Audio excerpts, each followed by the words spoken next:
So we will get started with just some introductions. Hi, my name is Amy Paulson. I'm the summer camp manager at Stone Canyon. This will be my 7th summer at Stone Canyon. I have been the manager for 3 years now. I'm really excited for this summer, and I'll let my co-host introduce themselves. Yeah, I'm Chance Campbell. I also have been working summer camp for about 7 years. I'm the assistant program manager at Stone Canyon, and we're excited for a great summer. Fantastic. So I'm going to share my screen. We have a slideshow put together that we will go through. I'm having trouble navigating there we go. All right, so we will go ahead and get going. As we go through the slideshow, we've put this together with kind of commonly asked questions and basic information for day camp and hope that it will be helpful for you. So just to start, we'll start by talking about our Stone Canyon staff. So all of our staff at Stone Canyon have to at least be 18 years old or graduated from high school. Our staff are all first aid and CPR certified and provide all supervision and facilitation at camp. Our staff participate in 2 weeks of staff training where we're going over a wide variety of topics, everything from running our activities to emergency procedures, really everything in between. Stone Canyon is owned and operated by Douglas County School District, and so as such, all of our staff are school district employees and go through background checks and are fully CBI and FBI background checked and certified. We follow the rule of 3 at camp, meaning that nobody is ever alone with anybody at any given time. So there will never be one staff member and one camper together. That also includes there won't ever be just 2 campers together, whether we're going to the bathroom, running to check in with staff to get medication, all of that. We always are in a group of 3. Since we are owned and operated by Douglas County School District, we do have access to DCSD security. We have a 1400 megahertz radio that we keep on while we're running camp that connects us directly to DCSD security, as well as Douglas County sheriffs and any local law enforcement. So we are able to get in touch with them quite easily, which is great. Next, just to start talking about camp expectations. So everything at camp that we do as far as our behavior policy and expectation for kids centers around respect. This is something that we go over with the campers right away after we get to camp to make sure we're kind of on the same page about that, and we give reminders throughout the session of camp. So we respect ourselves, others, and the environment. If we have a camper struggling with respect, they have a conversation first with their counselor. If the problem persists, they'll talk with myself or one of the other administrative team. If the problem does continue from that point, we will call home to potentially make a plan moving forward. And at the end of the day, if a camper is not acting in a way that is respectful to themselves or others, or in a way that puts themselves or others at risk of not being safe, we will send campers home if we need to. Next, to talk about arrival and departure. So we'll have a few options for drop-off. You should have seen communication about transportation being available for the summer. If your camper is utilizing the transportation, the busing to and from camp, drop-off will take place at Douglas County High School each morning between 8 and 8:20 a.m. We'll be pulling out of the school at about 8:25 is our goal each morning. On the very first day of camp, we'll have a few stations just to make sure we have everything that we need for camp. So we're checking on our paperwork. We do a very basic health screening, just checking temperature and making sure that there's no persistent signs of illness, like a cough or a runny nose that can't be explained by allergies. We'll collect any medications and make sure we have the proper paperwork for them. We'll chat about our camp store, and then we'll get on the bus to go. If you are electing to provide transportation to and from camp for your camper, the drop-off time is a little bit different, just so we can have all of our campers arriving around the same time. So drop-off will take place at camp from 8:45 to 9 o'clock a.m. I do want to note that we are a gated property, And so nobody will be admitted onto site prior to 8:45 a.m. just because we're spending that time making sure we're ready for the day. And we want to have our staff in place and ready for check-in. We are off of Highway 105 and we don't have a large driveway. And so if you're planning on driving yourself, we'd ask that you try not to arrive too early because we don't want any backup onto the highway and impeding traffic. For pickup, again, if your camper is riding the bus, we'll leave camp at about 4 o'clock each day to be back at Douglas County High School by 4:30. And pickup will be between 4:30 and 4:50. If you are picking your camper up directly from camp, pickup will be between 3:50 and 4 o'clock. Anyone picking up campers needs to be listed as an authorized pickup, which you had a chance to indicate during registration. We also will review who are authorized pickups on that first day of camp, just to make sure that we have everybody down that needs to be down. And anyone picking up campers needs to have a photo ID to sign them out. On the final day of camp, medications will be returned and camp store funds will be kind of returned and fleshed out. I already have spoken a little bit about transportation to and from camp, so we have busing available. We'll have Stone Canyon staff on the bus to kind of help with monitoring. The bus drivers do a really great job of going over expectations. And I think for a lot of the kids, it's fun to have a ride on a school bus. We are assuming that campers are enrolled in busing unless you have shared otherwise. I did share in the chat a link to a Google form where you can share your transportation plans, just to let us know if you're planning on using the busing or driving. It's just helpful for us to have a heads up so we're not waiting on folks at the high school who actually are driving themselves to camp. That survey is also linked on our website and will be emailed to you. I will note with transportation, so we will look for folks to utilize the same form of transportation for the duration of camp. So if you choose that you want to drive your camper, you're going to be driving them for all days. If you want to utilize busing, you'll use the busing all days. The reason for that is it's just a lot to keep track of who's doing what on what day. And so we need everybody to utilize the same form for the duration of camp. Next, we'll talk a little bit about the daily schedule. So like Amy talked through already, drop-off runs from 8 to 8:20 a.m. If you're dropping off at camp, again, that time is from 8:45 to 9. From 8:30 to 9 o'clock, we are riding on the buses to camp. Again, we have staff with the kiddos on the buses all the way there. From 9 to 9:30, we'll do some morning announcements, maybe play a quick like camp game or a camp song with our staff, just to get all the kids' energy up a little bit. And then from 9:30 to 10:30, we'll have our first activity of the day. Following that first activity, we'll have our morning snack from 10:30 to 10:45, a little break in the shade for the kiddos, reapply sunscreen, that kind of thing.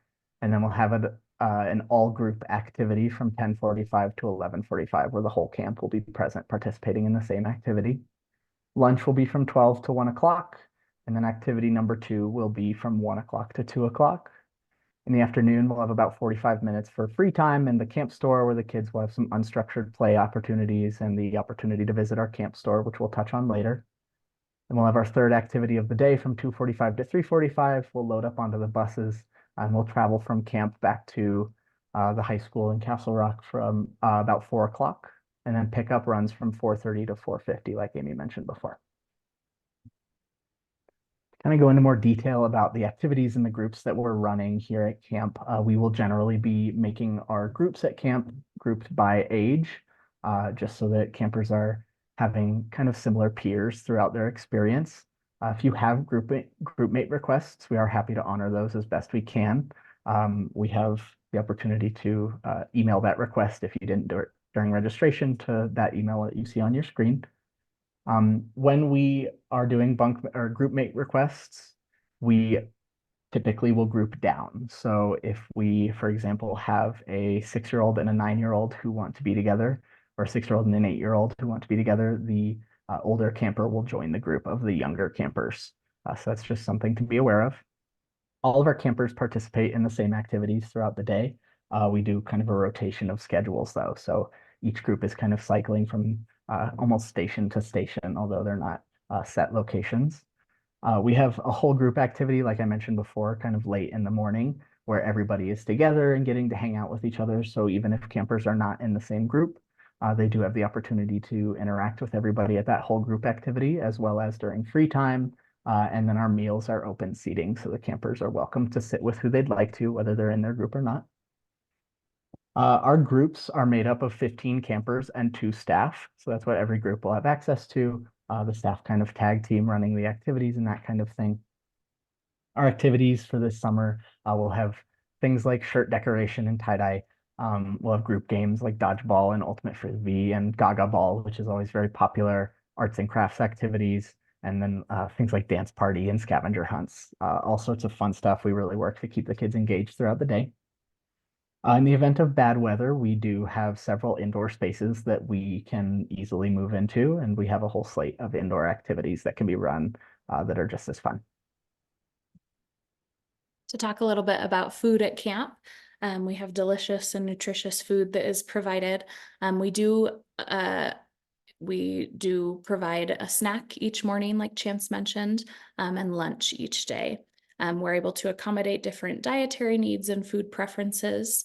And we are a nut-aware facility, meaning we don't serve anything with nuts or nut oils in it. We may serve items that are processed in facilities where nuts are also processed. That is something that our kitchen staff keeps an eye on. And if we have folks with those allergies, we do offer alternatives just to make sure we're avoiding any contamination. Ultimately, our goal is to make sure that campers are fed.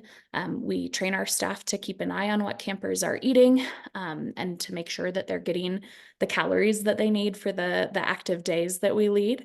And so, if somebody isn't sure about something, we do encourage or ask them to try a few bites just to see if they like it.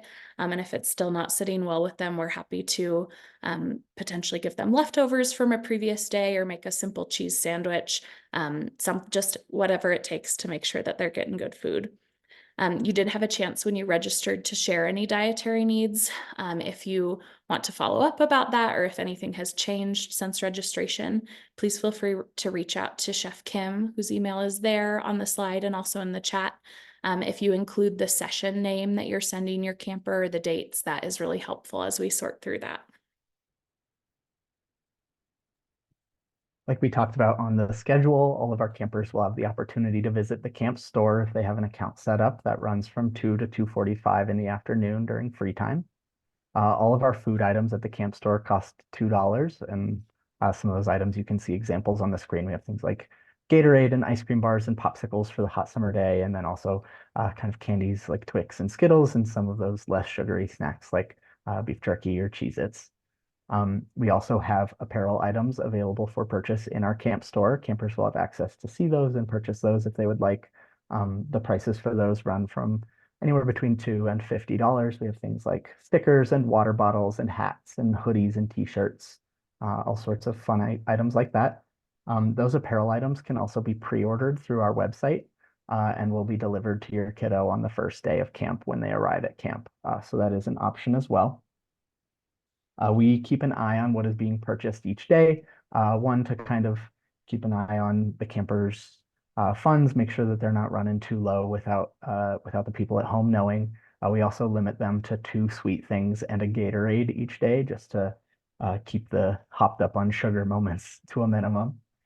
At the end of camp, any amount of camp store money can be returned over $5. If there is $5 or less remaining in the camp store account, we automatically donate that to our camper tuition assistance fund. So encourage your kiddos, if you're making that account, to really spend their money, or as you're doing it, think about that 3-item limit each day, knowing that anything under $5 will automatically be donated. All of our camp store accounts get set up online through our website. So when you visit our website, as you can see on the screen here, we'll have an apparel section. You'll click on that link right there. You'll follow it. When it's time to set up a camp store account, you'll see an item in our shop that is called Camp Store Account, where you'll be able to choose the amount and which session your camper is in. You'll receive an email with instructions on how to set that up about 3 weeks before your camp session. We'll also be handing out flyers on the first day during arrival to remind people if they are kind of last minute trying to set one up. Those camp store accounts will not be available to set up until the end of May. So if you go there today, you won't see it. Don't panic, it will be available later in the month. Next, to talk about medications at camp. So as I mentioned, all of our staff are CPR and first aid certified. They also are trained to carry and administer any emergency medications. So EpiPens and inhalers, they're trained to do that so that we can keep those medications with campers in their groups if needed.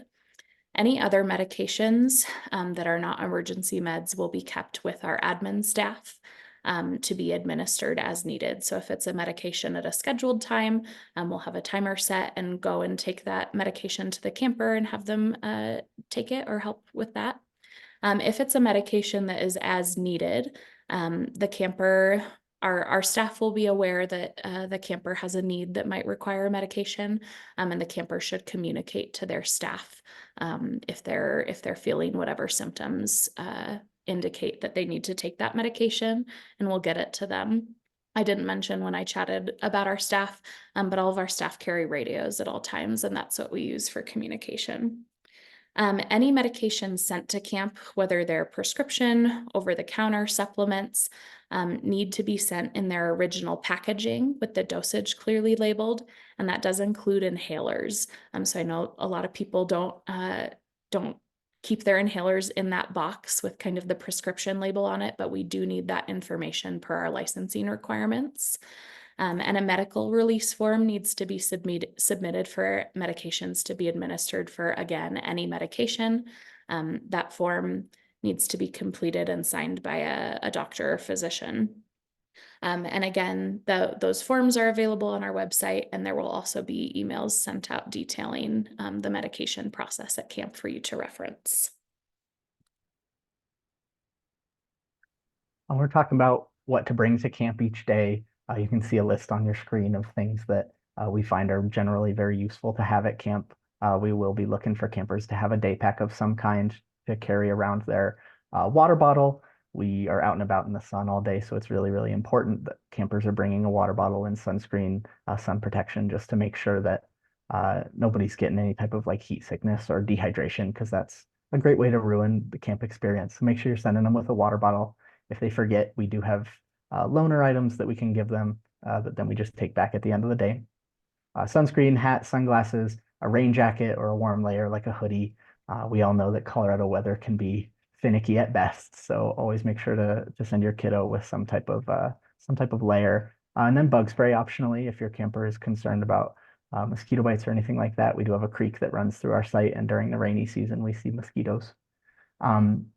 You all know, I'm sure, the experience of sending your kid to school or somewhere else with a jacket that never comes home. So please make sure to label any items your camper is bringing to camp with names or initials so that we can easily return them to you towards the end of the session, or find the camper that it belongs to and give it back to them.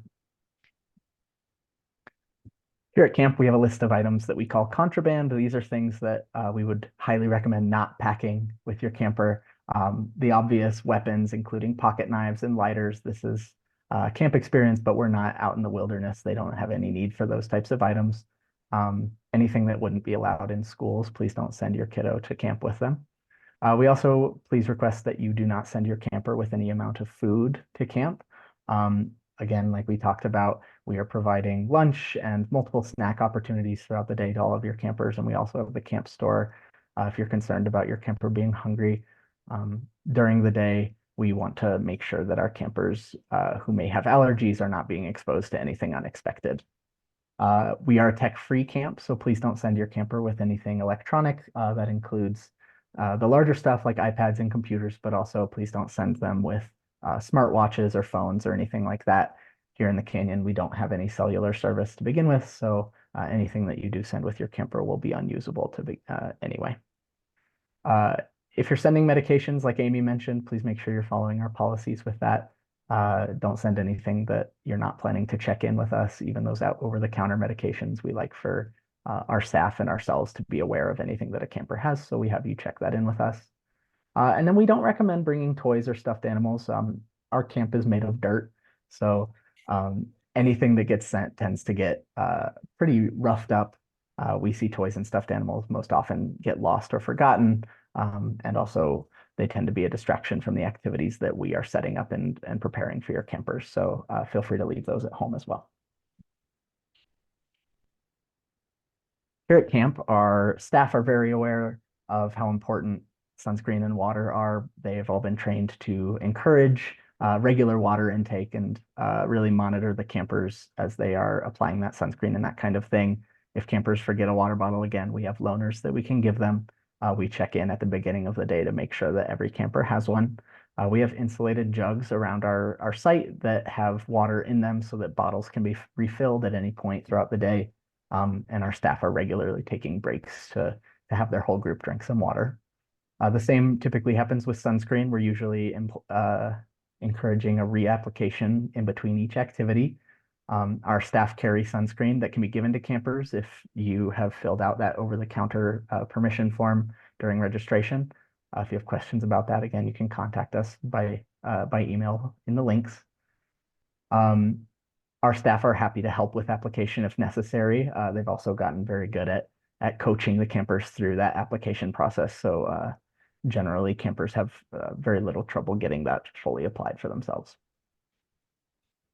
Next to touch on homesickness, it's something that we do sometimes see during day camp, even though it's just a few hours each day. We do train our staff to kind of keep an eye on campers and how to recognize and navigate homesickness with them, to talk about those feelings and validate the experience and give tips and tricks for making the most of the experience, even with some of those feelings.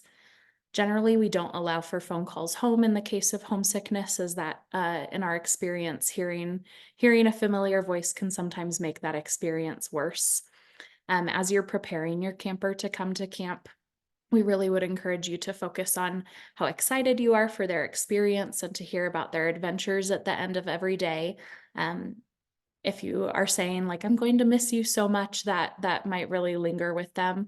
And so kind of turning those feelings into positive ones can help prevent or alleviate potential homesickness.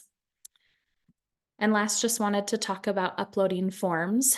So per our license that we have through the state to run, we do need to collect a copy of everybody's updated immunizations to come to camp, and then that medication release form in the case that medications are being sent to camp.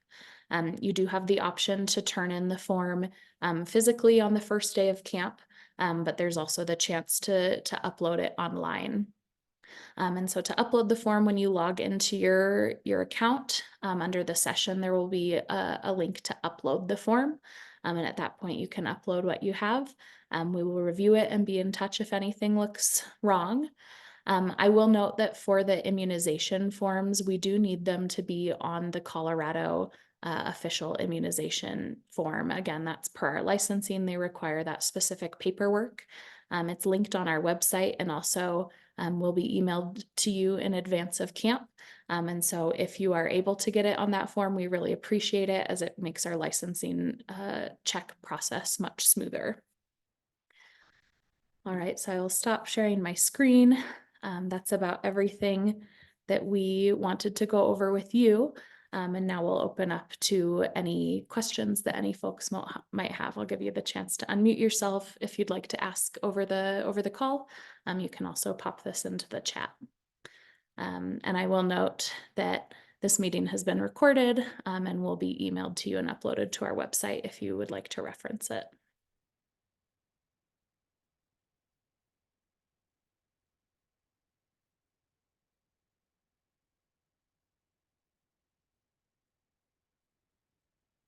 Looking like we don't have any questions. You can always feel free to reach out over email or phone if you do have any. We are really excited for this summer. We love having campers out, and we'll have a great time this summer. I'm seeing that you can't unmute. I did change that setting. Let me see, Crystal, if I can unmute you.